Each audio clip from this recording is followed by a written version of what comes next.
자, 돈의 위력 대 하나님의 능력. 여러분, 이 시대에 우리가 사는데 돈이 꼭 필요합니까? 아니면 없어도 됩니까? 아마 돈 없어도 돼요라고 하실 분은 한 분도 없을 것 같아요. 근데 설마 그딴 거 없어도 돼요 라고 생각하는 분이 있다면 빨리 병원을 찾든가 아니면 진짜 자신의 목소리인지를 한번 살펴보든가 아니면 정말 이렇게 희망사항이든가 한번 진단해 보셔야 됩니다. 여러분, 우리가 사는 이 시대는요, 돈 없이 사는 것 자체가 불가능합니다. 물물교환 시대가 아니에요. 화폐 경제 시대죠. 금융 경제 시대입니다. 여러분, 돈 없으면요, 입는 거, 먹는 거, 어디 가서 노는 거, 내가 뭘 배우는 거, 아플 때 약 사 먹고 뭐 병 고치러 가는 거 아예 못 합니다. 못 해요. 대부분 여러분 오늘 교회 오실 때도 교통수단 이용해서 와야 되잖아요. 그거 돈 없이 됩니까? 안 됩니다. 안 되는 거예요. 물론 한두 번 정도는 내가 돈 없어도 굶는다, 뭐 걸어간다, 아파도 참는다, 한두 번은 될지 몰라요. 근데 계속 안 됩니다. 정말 이 시대는요, 돈은요 절대적인 존재예요. 그래서 사람들이 돈을 위해서 산다라고 해도 이게 틀린 말이 아니에요. 아마 여러분 중에는 그런 거 당연한 거 아니야? 돈 위해서 사는 거 아니야? 이렇게 생각하는 분들도 있을 수 있어요. 아니면 미처 생각은 안 해봤는데 생각해 보니 정말 내가 돈을 위해 살고 있네? 라고 자각이 되시는 분들도 있을 수 있어요. 정말 수많은 사람들이 돈에 묶이고 돈에 목숨을 걸어서요, 양심도 버리고 인륜 천륜까지 다 내다버린 사람들이 적지 않아요. 돈이라면 다른 사람들 속이고 배신하고 억압을 해서라도 내가 그 돈을 손에 쥐려고 하죠. 심지어 부모, 자식, 형제도 없어요. 아주 극단적인 경우에는 살인까지 저지르잖아요. 이게 말이 됩니까? 근데 돈 때문에 그런 거죠. 왜 이렇게 합니까? 돈의 위력이 있기 때문에. 돈을 가진 자가 누릴 수 있는 엄청난 파워가 있기 때문에. 그러니까 뭐 양심이고 천륜이고 뭐고 다 필요 없다. 돈이 모든 것을 해결할 수 있다. 혹시 뉴스 보신 분들 아시겠지만 어제 아시아에서는 제일 갑부, 제일 부자, 전 세계적으로는 12번째로 부자인 사람이 인도에 산대요. 우리가 이제 선교 갈 곳. 인도는 정말 빈부격차가 아주 대단하죠. 그러니까 아시아 최고 갑부가 인도에 사는 거예요. 무케시 회장이래요. 그 회장의 막내 아들이 어제 결혼식을 했대요. 근데 3일 동안 결혼식 한답니다. 그러니까 지금도 하고 있는 거예요. 근데 유명한가 봐요. 이 가족들 결혼식 할 때마다 전 세계에서 유명 인사들을 초대하는 거야. 비용을 다 대서 초대하는 거예요. 근데 아주 굵직굵직한 세계 유명인만 1200명 정도 불렀대요. 결혼식 하객은 한 5000명 정도 불렀고, 대충 봐도 대단해요. 영국의 전 총리인 블레어 총리 부부, 그 다음에 권투 선수 마이크 타이슨, 그 다음에 페이스북 만든 사람 누구죠? 저크버그, 그 다음에 IBM 빌 게이츠, 그리고 축구 선수 베컴, 그리고 우리나라 누가 갔을 것 같아요? 이분은 종종 가시더라고요. 삼성전자의 이재용 회장. 그러니까 이분들을 그냥 부르는 것도 아니야. 전세기를 아예 100대를 준비해서 제트기를 그 전세기를 보내서 모셔온대. 그리고 리무진으로 태워서 다 돌아다니고, 그 뭄바이, 인도의 델리 말고 또 하나의 도시라면 뭄바이가 있잖아요. 거기에 5성급 호텔을 다 아예 통으로 다 예약해서 그분들을 묵게 한대요. 그리고 정말 제가 놀란 건 뭐냐면 그 뭄바이 큰 도시의 근로자들 아예 3일 동안 나오지 마, 재택근무, 다 재택근무 시켰대요. 왜? 세계 유명인사들 오니까 보안상 위험할까 봐 니네 나오지 마. 이거 다 뭘로 해요? 돈으로 하는 거예요. 자, 그럼 맞춰봐요. 이 결혼식을 위해서 쓰는 비용이 얼마일까요? 자, 참고로 우리나라 역대 대통령들의 취임식, 이것도 뭐 세계 각국 사람들 초청하고 막 그러잖아요. 우리나라 역대 대통령들 취임식이 제가 따져 보니까 20억부터 33억. 지금 대통령이 제일 많더라고요. 물가 뭐 이런 거 다 뭐 감안했을 수도 있겠지만 어쨌든 그러니까 20억부터 33억까지 들었어요. 무케시 회장 막내 아들 결혼식 3일 얼마게요? 5천억? 5천억? 야, 역시 우리 장로님은 큰 인물 되실 분이야. 5천억. 자, 5천억 나왔습니다. 자, 더 부르실 분? 예? 1320억. 예. 거의 우리 김성희 장로님 비슷하게 가셨어요. 4,500억. 뭘 해요? 얼마인지 아세요? 전 얼마인지 몰라요. 가늠이 안 돼요. 뭐 아는 것처럼 얘기하네? 아버지가 누구셔? 갚으셔? 4,500억이래요. 그래서 제가 아까 비교를 드린 거예요. 우리나라 역대 대통령 제일 많이 들은 게 33억이라고. 몇 배예요 도대체? 그런데 이게 결혼식 행사 비용이고 뭐 부대 비용, 선물비부터 뭐 다 따지면 9천억 정도가 든대요. 그러니까 그 돈을 쏟아부어서 그렇게 하는 거예요. 야, 근로자 니네 나오지 마. 참 대단하죠. 돈의 위력이. 그런 사람이 뭐 무서울 게 있겠어요? 근데 여러분, 예수를 믿는다고 해서 이런 돈의 위력 앞에 당당할 수 있느냐? 천만의 말씀. 예수 믿어도요, 돈 때문에 시험 들고 낙심하고 때로는 굉장히 교만해지고 사정없이 다른 사람들 상처 주고 믿음이 와르르 무너질 때 많습니다. 무엇보다 예수 믿는다고 하면서 실상은 돈의 노예로 사는 사람들이 대단히 많아요. 어떤 목사님이 그러셨어요. 예수를 정말 제대로 믿는지 아닌지는 그 사람의 지갑을 보면 된다. 지갑이 회개했으면 그 사람은 정말 예수 믿는 것이다. 무슨 의미입니까? 돈에 대한 분명한 신앙적 기준이 있어야 진짜 믿음이라는 거예요. 그만큼 돈의 영향력이 커서 그래요.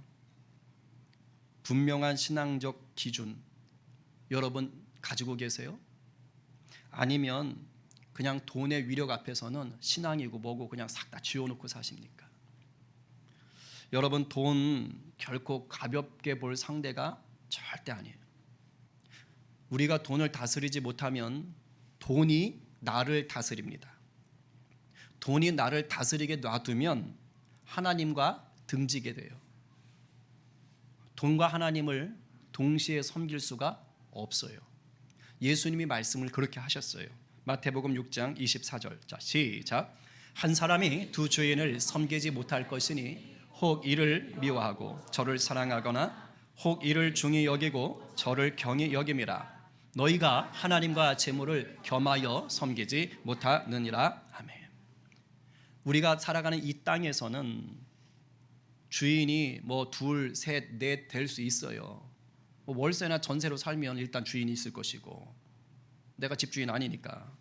회사에서 내가 사장, 회장 아니고 직원이고 종업원이면 어쨌든 간에 내 위에 또 주인이 있는 것이고, 거기다가 내가 아직 뭐 출가하지 못해서 부모님을 모시고 살면 어쨌든 내 부모님이 주인 노릇하시니까 이 땅에선 내가 주인을 두 분, 세 분 모시고 살 수 있습니다. 그런데 여러분, 영적으로는 이게 안 됩니다. 영적으로는 오직 한 분의 주인만 섬길 수 있어요. 누구냐? 하나님 아니면 이 세상. 그런데 이 세상의 대표가 뭐냐? 그게 돈이에요. 그게 재물이에요. 그래서 사람은 이 돈의 위력에 붙들려 살든지 아니면 하나님의 능력 안에 머물며 살든지 둘 중 하나예요. 오늘 예수님은 우리가 돈의 위력에 붙들려 사는 자가 아니라 저와 여러분이 모두 하나님의 능력에 머물러 살기를 원하십니다. 아멘이에요? 근데 이게 없는 걸 우리가 억지로 찾느냐? 아니에요.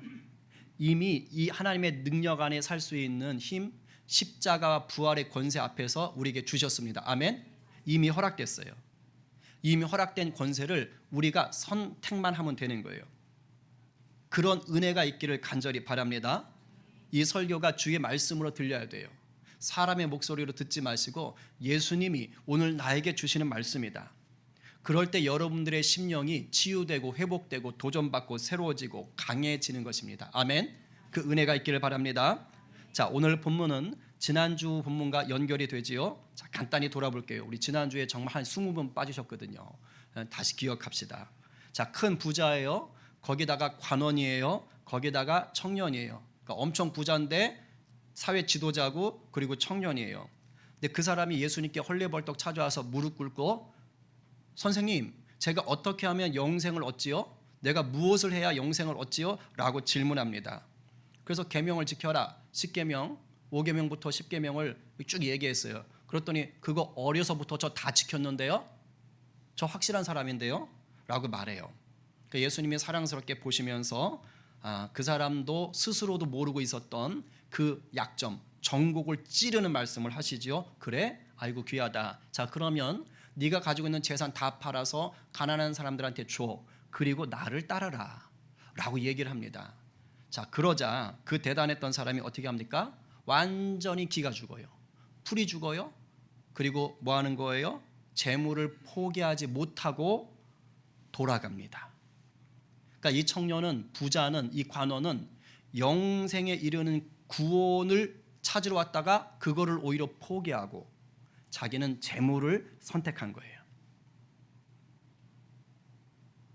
계명까지 잘 지키는데, 오늘날로 말하면 예수 엄청 잘 믿는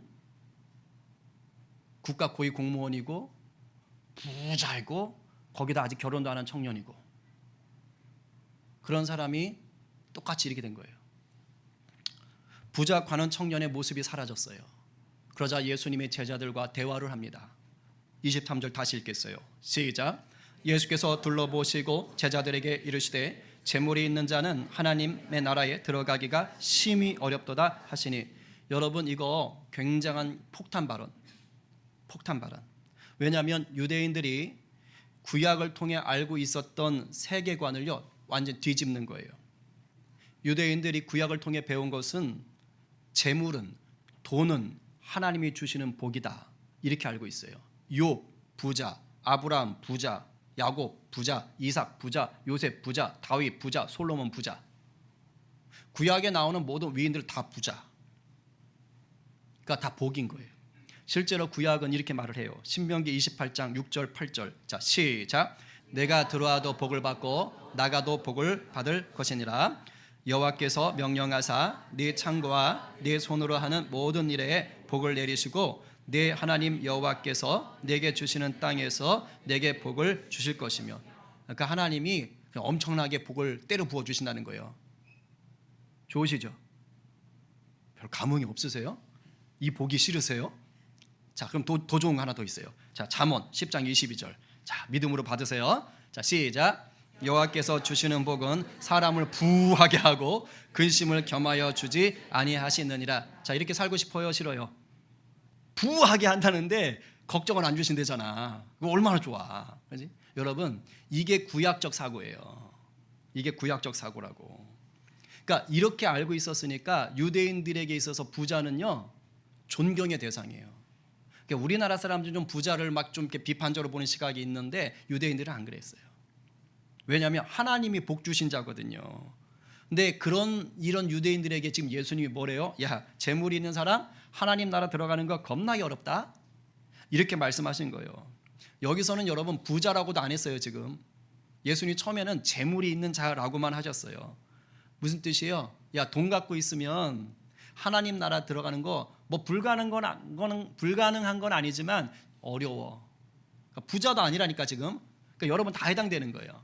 물론 저도 돈 가지고 있으면 하나님 나라 들어가는 것 자체가 만만치 않아. 자, 이 말을 유대인들이 들었어요. 당연히 놀라죠. 깜짝 놀랍니다. 제자들이 깜짝 놀란 거예요. 그러고 있으니까 예수님이 아예 이번에는 한 번 더 폭탄 발언을 하면서 쐐기를 박습니다. 자, 읽어봐요. 시작. 예수께서 다시 대답하여 이르시되 얘들아, 하나님 나라에 들어가기가 얼마나 어려운지 낙타가 바늘귀로 나가는 것이 부자가 하나님의 나라에 들어가는 것보다 쉬우니라 하시니. 그러니까 돈이 우리가 구원 얻는데 얼마나 방해거리가 되는지를 아예 극단적인 비유를 들어서 말씀하시는 거예요. 낙타는 유대인들 유대 지방에서 가장 큰 동물이에요. 유대 지방에서. 그리고 바늘귀는 바늘 구멍입니다. 그러니까 유대인들이 생각할 때 자기들이 생각할 때 가장 작은 구멍 그러면 바늘 구멍인 겁니다.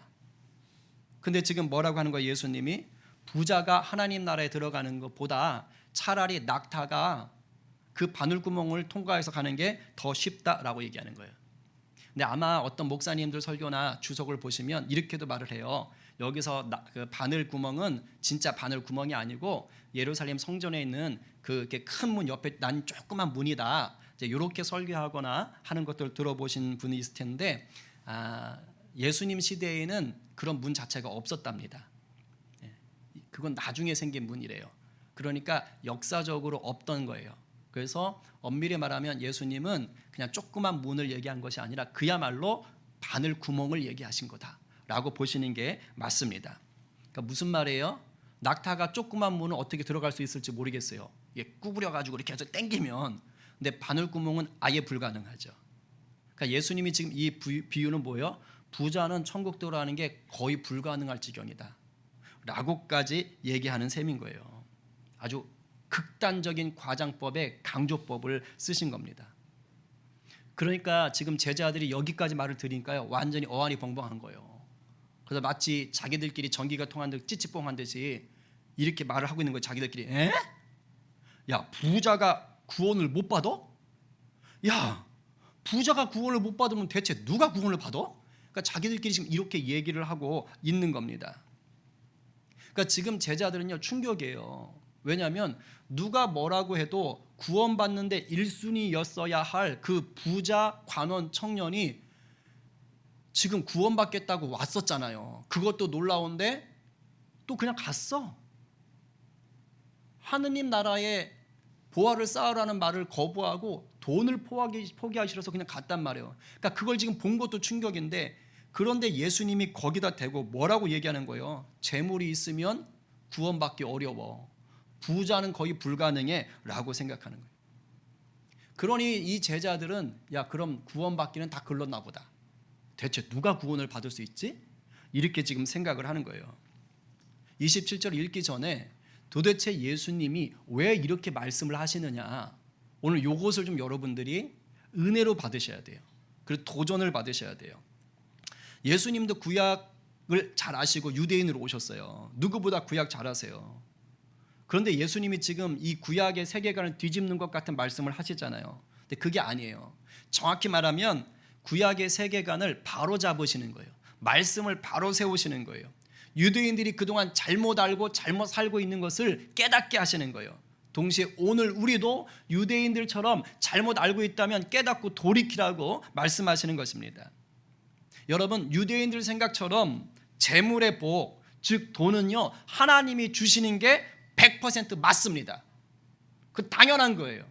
제가 우리 아이들 재정 교육할 때 딱 앉혀놓고 제일 먼저 했던 얘기가 뭔지 아세요? 하나님이 부자다.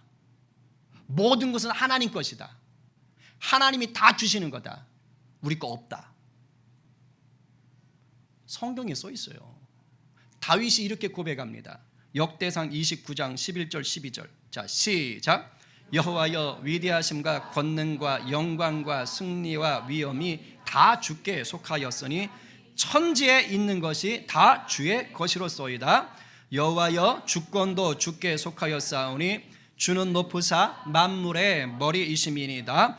부와 귀가 주께로 말미암고 또 주는 만물의 주제가 되사 손에 권세와 능력이 있사오니 모든 사람을 크게 하심과 강하게 하심이 주의 손에 있나이다. 아멘. 천지 모든 것의 주인이 하나님이다. 그러니 당연히 인간이 누리는 부, 재물, 돈 누가 주신다고요? 주님이 주신다. 그러니까 여러분 중에는 이런 말씀 하실 수도 있어요. 아니 목사님, 내가 죽어라 이래서 번 돈이에요.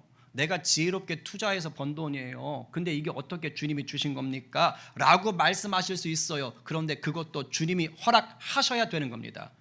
성경은 그렇게 말합니다. 신명기 8장 18절 상반절, 네 하나님 여호와를 기억하라. 그가 네게 뭐를? 재물 얻을 능력을 주셨음이니라. 명심하셔야 되는 거예요. 자, 그럼 주님이 재물, 돈을 주셨으니 근본적인 돈의 주인은 누구라고요? 우리 주님이신 거예요. 근데 우리 인간들은 이 죄의 유혹에 쉽게 넘어가고 영이 무뎌지거든요. 그러니까 이걸 몰라요. 어떻게 알아요? 돈은 내 힘으로 번 거야. 내 손에 있는 거 내 돈이야 라고 생각해요. 근데 예수님, 우리 하나님이 말씀하셨어요. 8장 17절에서 그 앞에서 그러나 네가 마음에 이르기를 내 능력과 내 손의 힘으로 내가 이 재물을 얻었다 말할 것이라. 그렇게 얘기할 거라는 거예요. 근데 주님이 그거 아니라고 얘기하신 거예요. 그러니까 예수님은 하나님이 구약 때 모세를 통해서 주신 이 말씀을요 다시 바로 잡으시는 거예요.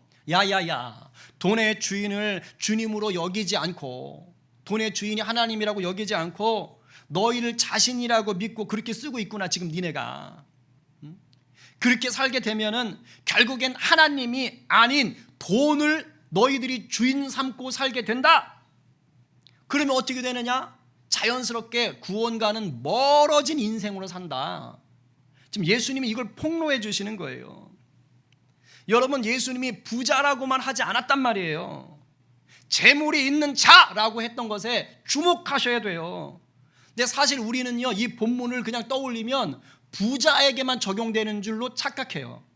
재물이 있는 자라는 말 자체를 기억 안 하고요. 아, 부자는 낙타 그 바늘구멍 요것만 생각하는 거예요.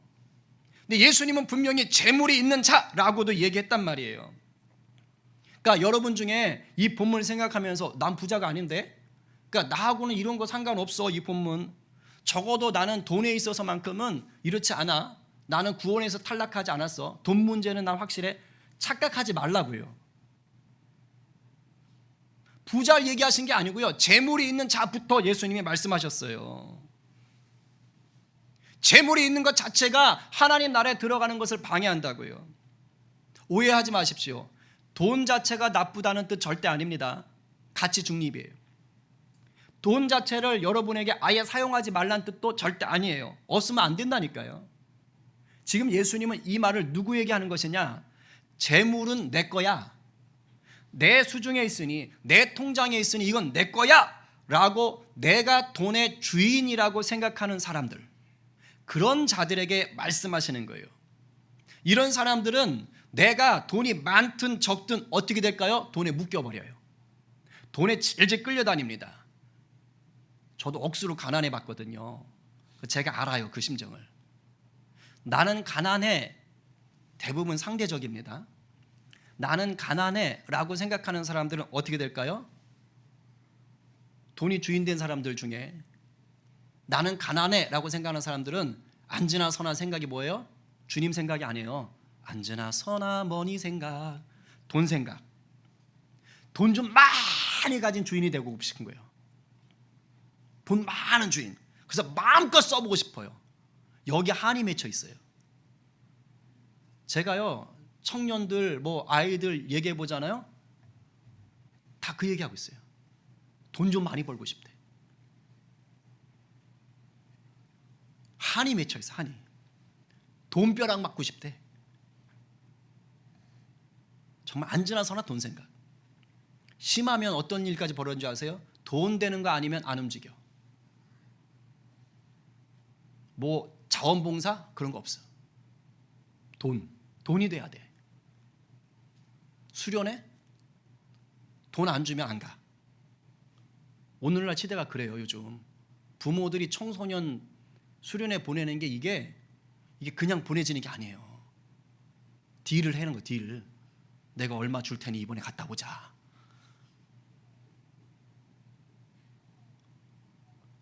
물론 그렇게라도 가서 은혜 받으면 좋은데, 저는요 심히 안타까운 게 있어요. 그렇게 길들여지면 결국 돈 아니면 신앙생활 안 해요. 진짜 무서운 거예요. 우리가 그렇게 애들을 버려놓고 있는지도 몰라요. 사실은 어쩌면.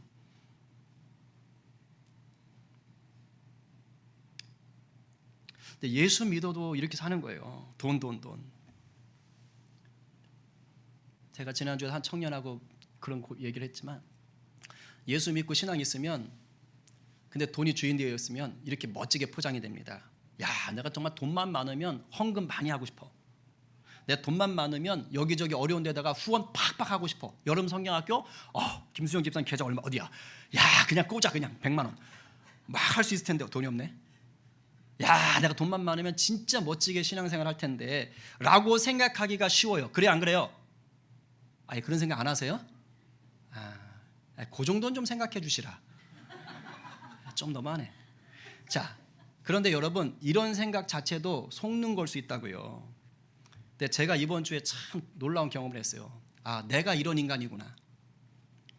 저는 돈 훈련이 제법 된 줄 알았어요. 왜? 하도 어렵게 살았고 또 하여튼 돈에 치를 떠는 사람이라. 근데 야, 나도 아직 멀었구나. 나도 다르지 않구나라는 것을 깨달았어요. 제가 이제 이렇게 담임 목사도 되고 있으니까요. 이렇게 도와줘야 될 만한 곳이 눈에 자꾸 들어오는 거예요. 좀 섬겨야 될 때 있잖아요. 이런 게 너무 자꾸 보여요. 그러니까 마음이 막 짠한 거예요. 그래서 제 나름 막 아껴서 또 막 하나님 이렇게 마음 주시는 것 같으면 또 도와주고 그래요. 그래서 흘려 보내고 막 섬기고 막 그러는 거예요. 주중에도 갑자기 가까운 곳에 있는 목사님이 오셨는데 점심 제가 사드리고 싶어서 오셨다고. 그래서 예 목사님. 그래가 했는데 그 목사님이 점심을 먹는데 그러시는 거예요. 7, 8월이 보릿고개라고 자기는 사모님도 보릿고개고 강의를 하셔야 되는데 강의가 없다고. 지금 방학이고 아내는 교수인데 겸임 교수라 거기도 방학 때 쉬니까 없다고. 근데 어떻게 제가 얻어먹겠어요. 근데 저도 통장에 얼마 없었지만 그래서 딱 보니까 될 것 같아. 밥값은 커피값하고. 그래서 제가 빨리 나가가지고 제가 쓰게 수 있습니다. 그런 일들이 생기는 거죠. 어떻게 그렇게 해요? 그 말을 들었는데 그래가지고 일부러 그렇게 말씀하시는 건 절대 아니야. 근데 대화 중에 제가 예민하게 딱 포착을 한 거죠. 그래가지고 이제 했어요. 그냥 여기저기 돕고 싶은데 지금 제가 또 어디 막 돕고 싶은데 이제 잔고가 없는 거야. 여기저기 봤는데 없어. 비상금 없어. 3천 얼마 남더라고. 이제 그래서 이제 더 이상 쓸 수가 없구나. 막 이러는 거야. 그래서 속으로 어떤 생각이 들냐면 나는 왜 이렇게 가난하지? 돈 좀 많으면 좀 이럴 때 팍팍 쓰겠는데 진짜 난 돈이 없네. 그러고 있었어요. 근데 하필 이번 주 설교가 이 돈 설교잖아요. 근데 제가 그러고 있었단 말이죠. 근데 저는 제가 이런 게 하나님이 주시는 긍휼의 마음인 줄 알았거든요. 네, 이제 말씀을 계속 묵상하고 준비하는데 성령께서 그런 상황에 저한테 이렇게 말씀을 하시는 거예요. 내 안에 진철아, 너 아직 멀었다. 너 여전히 돈돈하고 사는구나. 돈돈하고 사는구나. 너 지금 그런 마음들 내가 준 굉장한 긍휼의 마음인 줄 알지? 사실은 그거 온전하지 않아. 내 마음도 있지만 사실은 네 마음이 더 커. 네 욕심인 게 더 커. 그런데 잘 들어요. 그런데 그런 너의 마음 속에 아주 무서운 거짓이 숨어 있다. 그러면서 이렇게 말해요. 돈이면 다 해결할 수 있는데. 돈이면 다 해결할 수 있는데 라는 이 거짓이 제 안에 숨어 있다라는 것을 주님이 탁 폭로하시더라고요. 근데 그러면서 또 이런 마음을 주셔요. 그런데 예수 믿는다고 하는 사람들 중에, 여러분들 중에 너처럼 드러내놓지는 않을지 모르지만 돈이면 이런 거 다 해결되는데 라고 생각하며 돈 하는 사람들 많다. 근데 그러면서 예수님이 제 안에 이런 말씀하세요. 진철아, 내가 너한테 돈 많이 주면 너 어떻게 될까? 내가 성림교회 부흥하게 해서 재정적으로도 돈 엄청 많게 정말 막 한 주에 헌금이 막 억씩 들어오게 그렇게 해주면 어떻게 될까? 그럼 너 아싸 좋다 하면서 주님 나라 위에 쓴다고 마음껏 쓰겠지? 어려운 선교지 목사님들 막 돕고 싶은데 마음 놓고 막 흘려 보내겠지? 지금 장마나 본당에 물 새고 있는 거 너 맨날 걱정하던데 아예 그냥 다 뒤집어 까가지고 새롭게 덮겠지? 아니다. 요즘 모일 공간이 적다고 하는데 너 아예 4층 5층으로 건물 다 헐고 새로 짓겠지? 이게 진짜 제 안에 계속 말씀을 주시는 거예요. 그러면서 주님이 물질의 복을 교회에 주셨다며 겁나게 좋아하겠지? 그리고 목에 힘 빡 주고 살겠지? 그런데 그런 와중에 너가 나는 안 찾겠지? 예수의 이름 부르짖지 않겠지? 날 의지하지 않을 거 아니니? 그냥 해결할 문제가 닥치면 돈으로 그냥 바로바로 해결할 거 아니야? 돈으로 해결하면 되지라고 너 생각하고 살 거 아니야? 제가 충격받았어요.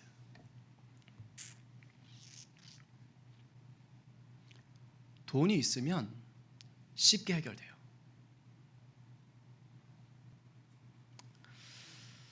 제가 이런 깨달음을 얻고 오늘 이 말씀을 준비할 때 알게 하셨어요. 예수님이 왜 이렇게 말씀하셨는지. 돈의 주인이 자기 자신이라고 여기는 사람은 무의식 중에라도 돈이 없으면 돈을 구걸하고요, 돈을 하나님처럼 떠받들어요. 돈이면 다 돼. 돈이 좀 있어서 자기가 좀 아쉬울 것이 없는 사람으로 살면, 제가 볼 때 우리 중에는 극단적 부자는 없으니까, 근데 내가 좀 아쉬움이 없다라고 생각하면요, 어떻게 될까요? 자기가 하나님 자리에 올라가요. 왜? 돈 갖고 해결하면 되니까. 이게 진짜 무서운 거예요. 왜 부자가 바늘구멍 통과하는, 낙타가 바늘구멍 통과하는 게 더 쉽다고 하는 이유를 그때 알았어요. 부자는 단순히 돈을 주인 삼은 게 아니에요. 자기가 어느새 하나님 자리에 올라가 버리세요. 왜? 돈으로 해결하면 돼요. 하나님 안 찾아요. 하나님의 필요성을 못 느끼게 돼요. 예수 믿으면 다르다고요? 아니요. 지난 2월에 크리스천 투데이라는 유튜브 채널에 정성진 목사님이라고 꽤 큰 교회 목회하시다가 지금 퇴임하셨는데, 이분이 강의를 하시는 거예요. 그래서 한국교회 위기 15가지 주제. 나름대로 이제 그분이 공부를 하셔서 강의를 하세요. 지금 저쪽 강남된 거기서 겸임 교수도 하시는데 이런 말씀을 하세요. 우리나라를 포함해서 1인당 GDP, 쉽게 말하면 먹고 살 만한 능력입니다. 1인당 GDP가 3만 달러. 우리나라 돈으로 쳐보니까 지금 우리나라가 3만 6천 요 정도 돼요. 달러가 1인당 GDP가 4,300만 원 정도 되더라고요. 자, 그 정도가 넘는 나라들, 1인당 GDP가 넘는 나라들, 우리나라가 그냥 GDP로 따지면 세계 12, 13위 정도 되는 것 같아요. 그런데 3만 달러가 넘는 나라들이 종교계에 있어서 공통점이 있대요. 모든 종교에 있어서 3만 달러가 넘는 나라들 뭐냐? 더 이상 사람들이 종교를 필요로 하지 않는다. 그러니까 종교를 가진 사람들의 수가요 계속 줄어가는 거예요. 더 이상 필요성을 못 느껴요. 그러니까 기독교만 그런 게 아니에요. 모든 종교 다. 그래서 3만 달러가 넘어가면 아예 종교를 갖지 않은 비종교인들의 비율이 전체 인구의 70%, 80%까지 올라가는 거예요. 우리나라 작년 2023년도 통계, 우리나라의 비종교인 63%, 지금 가파르게 올라가고 있어요. 그러니까 종교인이 37%, 그중에 우리 같은 개신교인이 16%밖에 안 돼요. 이게 갈수록 줄어드는 거예요. 왜 이렇게 될까요? 돈과 관련이 있는 거예요. 우리나라 1인당 GDP 1만 달러가 딱 넘어가니까 성장세가 꺾이기 시작했어요. 그때부터. 잘 살게 되니까 이런 일들이 벌어져요. 공통적인 거예요. 왜 그래요? 태어나서 죽을 때까지 누가 책임져줘요? 이제 국가가, 사회복지가, 돈이 책임을 져주는 시대가 되는 거예요. 그러니 아쉬울 게 없는 거예요. 내가 왜? 힘들고 결핍된 게 있고요, 아픈 게 있고 고통스럽게 있어야 신을 찾는 거예요. 그때 하나님 앞에 나올 수 있는 거예요. 근데 별로 아쉬운 게 없어. 우리나라 의료보험도 너무 좋아. 그런데 여러분 잘 들으세요. 사회복지니 GDP 3만 불, 4만 불 달러니 이런 게 육체로 사는 이 땅에서만 해당됩니다. 그렇죠? 돈으로 죽음 막을 수 있어요? 연장할 수는 있어요. 그러나 죽음 막을 수 없어요. 돈으로 죽음 이유를 책임져요? 책임 못 져요. 돈으로 영혼의 구원은 더더욱 살 수 없습니다.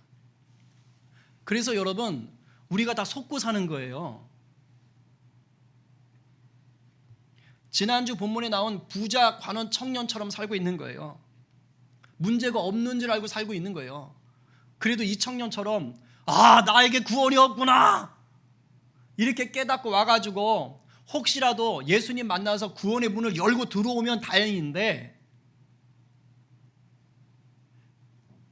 아무리 잘 살아도 영적인 갈망을 느낄 수밖에 없거든요. 왜 무기력해요? 절대적 가난인가요 요즘? 아니에요. 근데 왜 삶에 소망이 없다 그래요? 살만하니까 그런 거예요. 근데 그게 영적 갈급함이거든요. 근데 그때 예수님께 나올 수 있어야 되는데 내가 아직 먹고 살만하다면 삐댈 때가 있다면 예수님께로 안 나오는 거예요. 예수님이 초대할 때 등 돌리고 돌아가는 거예요. 그렇게 살게 된다고요. 지금 이 시대 속에서 우리가 구원은 돈으로 얻을 수 있는 게 아닙니다. 구원은요 하나님만이 주실 수 있는 거예요. 예수님이 그걸 27절에서 밝혀주시는 거예요. 한번 읽어봐요. 시작.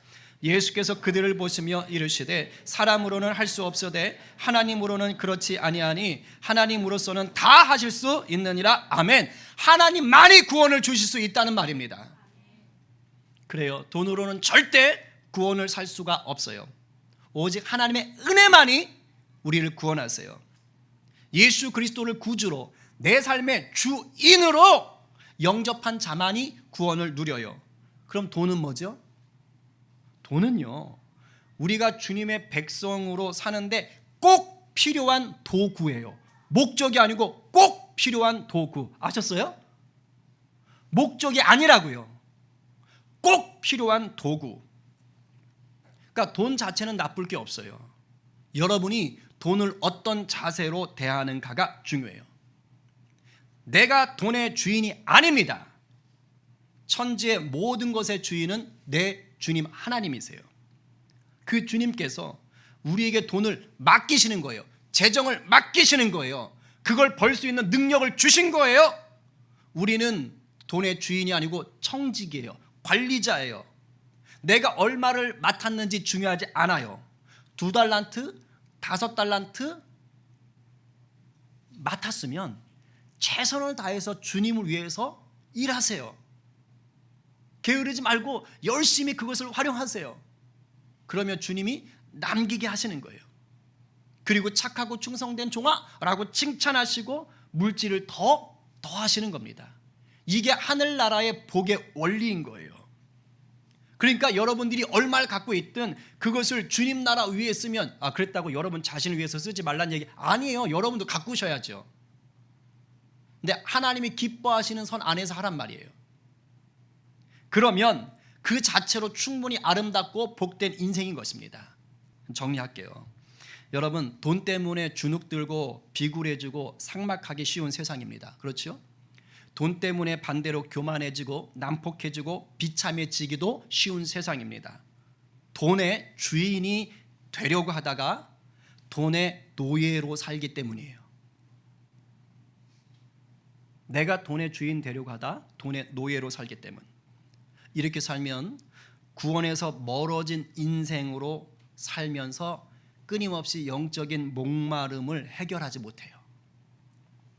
온 세상의 주인이요 내 생명의 주인 되신 하나님 안에 거하실 때만 참된 평강이 있습니다. 주님 안에 거할 때 돈을 다스리며 주님 영광 위에서 사용할 수가 있어요. 그럴 때 돈의 많고 적음에 휘둘리지 않고요 하늘의 행복을 경험하시는 거예요. 오늘 누가 돈을 주인 삼고 있던 삶을 회개하고 만물의 주인 되신 우리 주님 앞에 똑바로 서시겠습니까? 오늘 누가 돈의 위력에 속지 않고 하나님의 능력 안에 거하며 선한 청지기가 되셔서 생명 구하는 자로 사시겠습니까? 오늘 말씀에 아멘으로 화답하는 저와 여러분 모두가 되기를 간절히 축원합니다.